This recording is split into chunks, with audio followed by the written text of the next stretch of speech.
La crise de communication commence avec la conférence de presse samedi de Jean-Pierre Escalette et de Patrice Evra. On a assisté à un moment d'anthologie de l'absurde et du ridicule.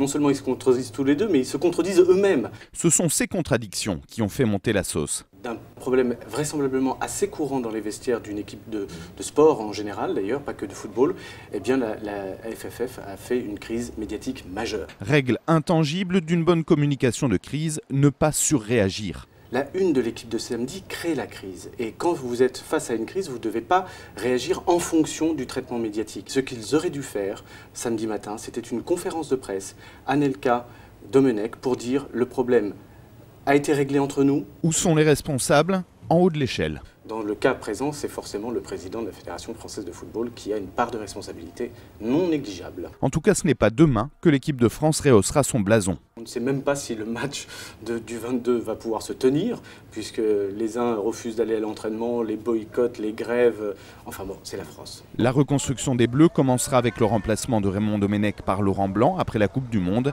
mais nul doute que le ménage devra être beaucoup plus profond.